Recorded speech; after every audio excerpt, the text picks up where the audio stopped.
கழகத்தின் தலைவர், தமிழ்நாட்டின் முதலமைச்சர் அண்ணன் தளபதி அவர்களின் பிறந்த நாளையொட்டி நடைபெற்று கொண்டிருக்கக்கூடிய இந்த மகளிர் அணியின் நிகழ்ச்சியிலே சென்னை கிழக்கு மாவட்டத்திலே கலந்து கொள்வதிலே மகிழ்ச்சி அடைகிறேன்.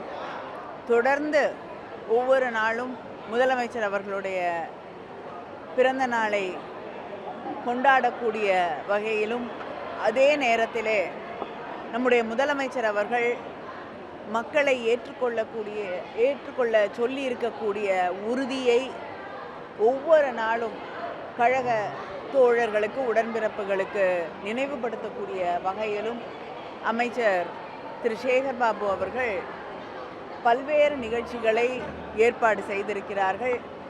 ஒவ்வொரு நிகழ்ச்சியிலும் நம்முடைய மொழிக்கான அந்த போராட்ட முன்னெடுப்பு, அதே நேரத்தில் மாநில உரிமைகளை பாதுகாக்க வேண்டும் என்ற முதலமைச்சரின் வேண்டுகோள், இரண்டையும் மீண்டும் மீண்டும் கழக உடன்பிறப்புகள் மனதிலே உறுதியாக ஏற்றுக்கொள்கிறார்கள்.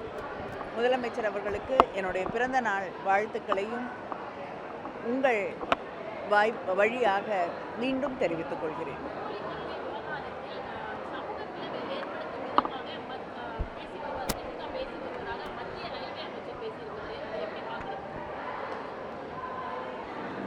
முதல்ல ரயில்வே துறையிலே இருக்கக்கூடிய பிரச்சனைகளை அமைச்சர் தீர்த்து நாடு முழுவதும் ரயில்வே விபத்துகள் ஏற்படாமல் கவனித்தால் அது நாட்டிற்கு மிகப்பெரிய ஒரு பலனை ஏற்படுத்தும் என்று நினைக்கிறேன். அடுத்து மும்மொழி கொள்கையை திணிப்பது திராவிட முன்னேற்ற கழகமோ அதன் தலைவர் அண்ணன் தளபதி அவர்களோ இல்லை. மும்மொழி கொள்கையை ஏற்றுக்கொள்ளாவிட்டால், புதிய கல்விக் கொள்கையை ஏற்றுக்கொள்ளாவிட்டால் தமிழகத்திற்கு தர வேண்டிய நிதியை தரமாட்டோம் என்று அதிகாரத்தோடு சொல்லக்கூடியவர்கள்தான் இங்கே பிரச்சனைகளை உருவாக்கி கொண்டிருக்கிறார்கள்.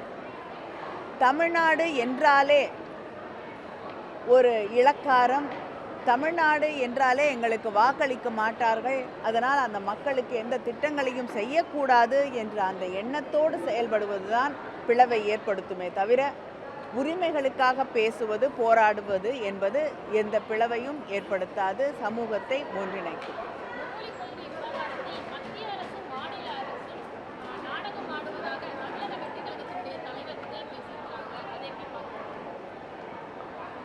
சில நாட்களுக்கு முன்னால் தான் கட்சி தொடங்கி முதல் ஆண்டு கொண்டாடிய நிகழ்வு நடந்தது என்று நான் நினைக்கிறேன். அவர்களுக்கு என் வாழ்த்துக்களை தெரிவித்துக் கொள்கிறேன். நம்முடைய மொழி போராட்டத்தின் வரலாறு என்பது மிக நீண்ட நெடிய வரலாறு. அதை தெரிந்து கொண்டு யாராக இருந்தாலும் பேச வேண்டும். எத்தனையோ பேர் இந்த மொழிக்காக, மொழி போராட்டத்திற்காக, மொழி உரிமைக்காக உயிரிழந்திருக்கிறார்கள் என்பதை யாரும் மறந்துவிடக்கூடாது.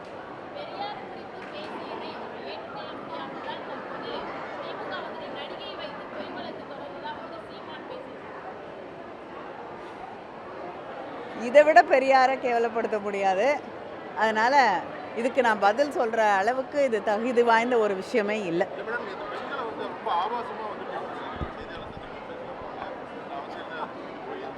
அவங்க வீட்டில் இருக்க பெண்களே இதை பற்றி கேட்கணும், அவங்க கட்சியில் இருக்க பெண்கள் இதை கேட்கணுங்க. இதை விட கேவலமாக பெண்களை பேசுவது அப்படிங்கிறது எப்படி அவங்க சகிச்சுட்டு பொறுத்து கொண்டு இதெல்லாம் கேட்டுட்டு அந்த கட்சியில் இருக்காங்க, அந்த வீட்டில் இருக்காங்கன்னு எனக்கு தெரியல. நிறைய செய்தி